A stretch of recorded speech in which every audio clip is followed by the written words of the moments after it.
In northern Wisconsin, the state's two tribal colleges stand to lose more than half of their federal funding if Congress approves President Trump's 2026 budget next month.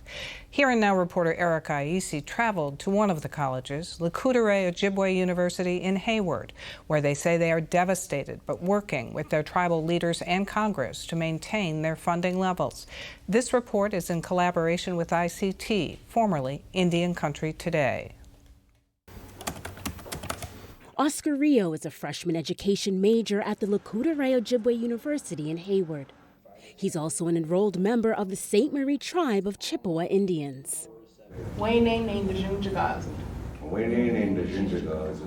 After college, Rio wants to teach Ojibwe, a Native American language. I'm excited. I think I'll get there pretty quickly here. There's a lot of people that are good teachers and a lot of people that speak Ojibwe here. Teachers, students, and staff at tribal institutions like Lekudere Ojibwe University are facing a massive federal threat this October under President Donald Trump's 2026 budget proposal, leaving Rio's educational goals ambiguous.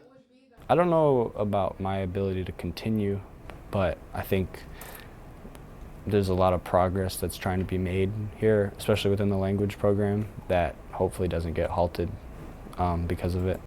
The Trump administration is requesting $22 million for post-secondary Indian education programs, compared to $191 million requested for 2025.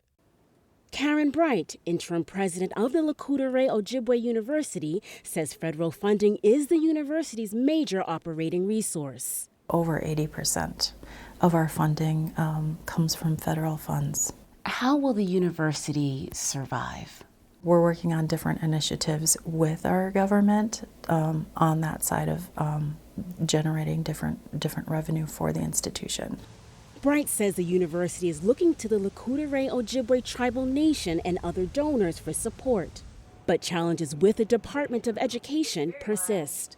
Where the department administers our ability to access federal funds right now, we're having some struggles with that. They are also struggling to keep university staff on to address student advisory jobs eliminated by the DOE, like academic coaches. The institution is working to figure out a plan to keep some of the coaches with us so that they can continue to do the work. Bright says the increase in credit hours for Pell Grant eligibility could affect half of the student population who also work part-time. Increasing that requirement would really have a huge impact on their ability to afford school. 70% of the students here are Native American. The United States has a federal trust responsibility to provide support for Native Americans in exchange for their land. It is an obligation. It is in the treaties. It is in writing, and a promise that was made. And education is part of that promise. With the Trump administration aiming to cut at least 80% of funding to the Bureau of Indian Education for 2026, the impact will be felt here on campus and in the surrounding community. Tribal communities are often in rural areas, remote areas of the country, and so having access to higher education within your home community is tremendous for tribal people. The House Subcommittee on Appropriations approved $1.5 billion for the Bureau of Indian Education in July.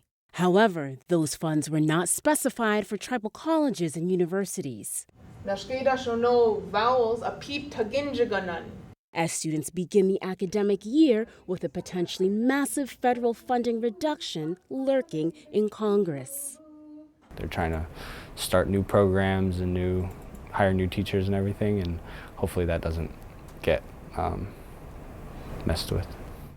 Reporting from the Lekudere Reservation, I'm Erica Aisi for Here and Now and ICT.